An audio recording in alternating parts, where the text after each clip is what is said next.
या तो कर्म में मानने वाले देवी देवताओं या जीवन देने वाला प्रभु परमेश्वर या मसीह में। देखो, तो मेरा ये मानना है, अगर वहां हॉलीवुड में सपोज हम 100 रेस्पोंडेंट्स लेंगे, ठीक है, लोगों को इंटरव्यू करेंगे, 89% लोग ऐसा बोलेंगे, भाई मुझे मेरे सिक्योरिटी पे बहुत भरोसा था।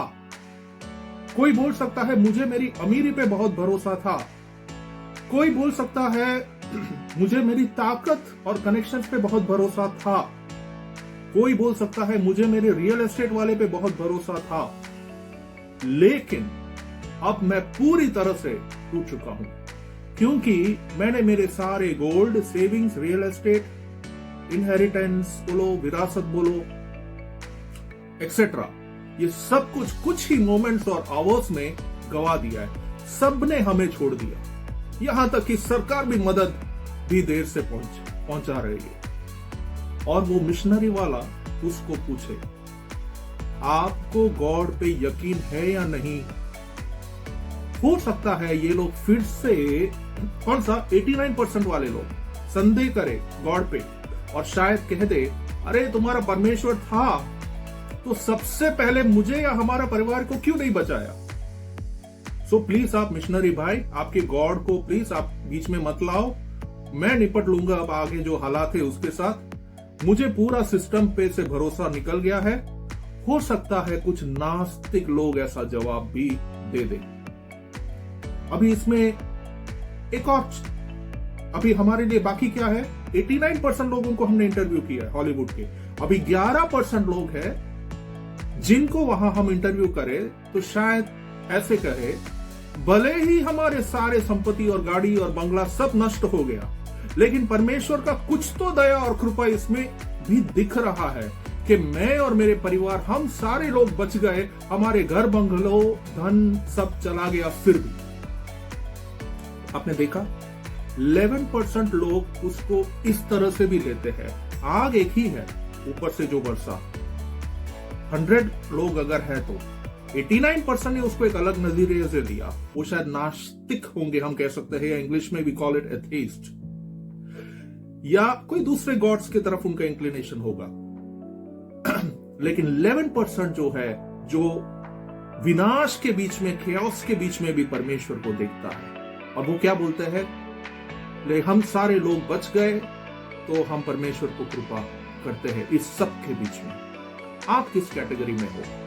कल को अगर आपके साथ गॉड फॉरबिड ऐसा कुछ अगर हो जाए तो आप 89% वालों के अंदर जाओगे या आप 11% वालों के अंदर प्रेज द लॉर्ड कह सकते हैं?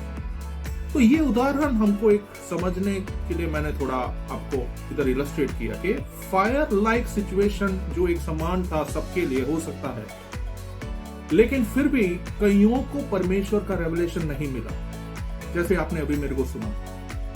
लेकिन कुछ लोग, वो 11% लोग जो है उसमें से जो निकले, उनको परमेश्वर को मानने लगे और वो भला कहने लगे। एनीवेज,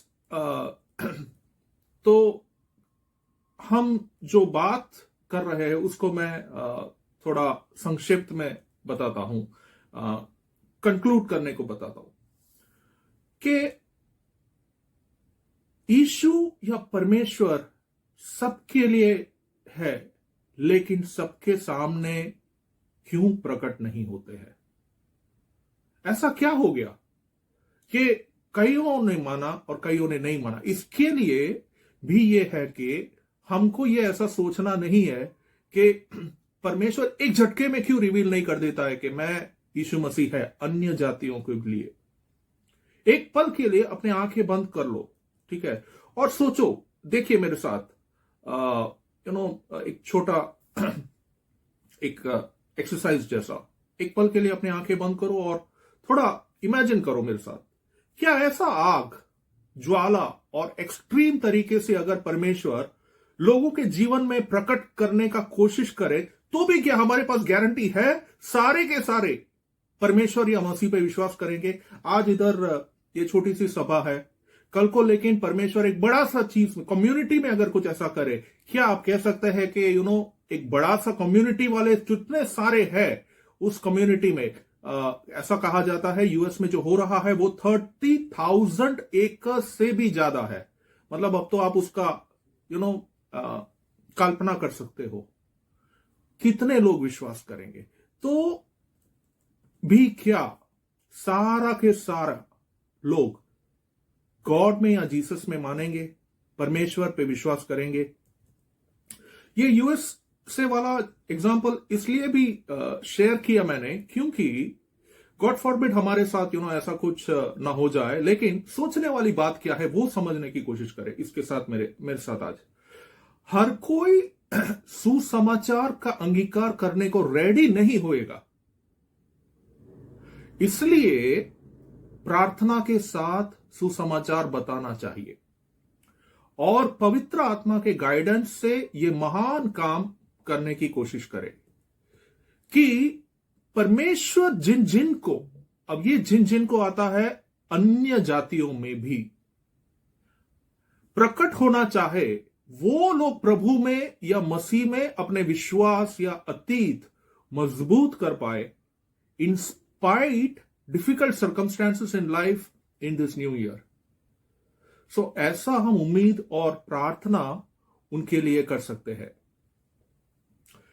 मेरे प्रियो, जस्ट बिकॉज वो तुम्हारा परमेश्वर या मसीह को नहीं जानता, उसका मतलब ये नहीं है वो अच्छा इंसान नहीं है। आज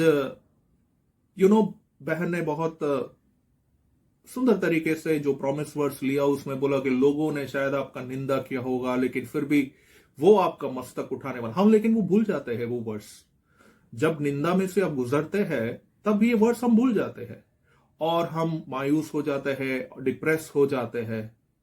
ठीक है, अभी इधर क्या कह रहे हैं कि जब हम सुसमाचार किसी को सुनाते हैं और वो एक्सेप्ट नहीं करता है, अपने दिल पे हाथ रख के मेरे को बोलिए, आपका दिल में खटास नहीं होता है?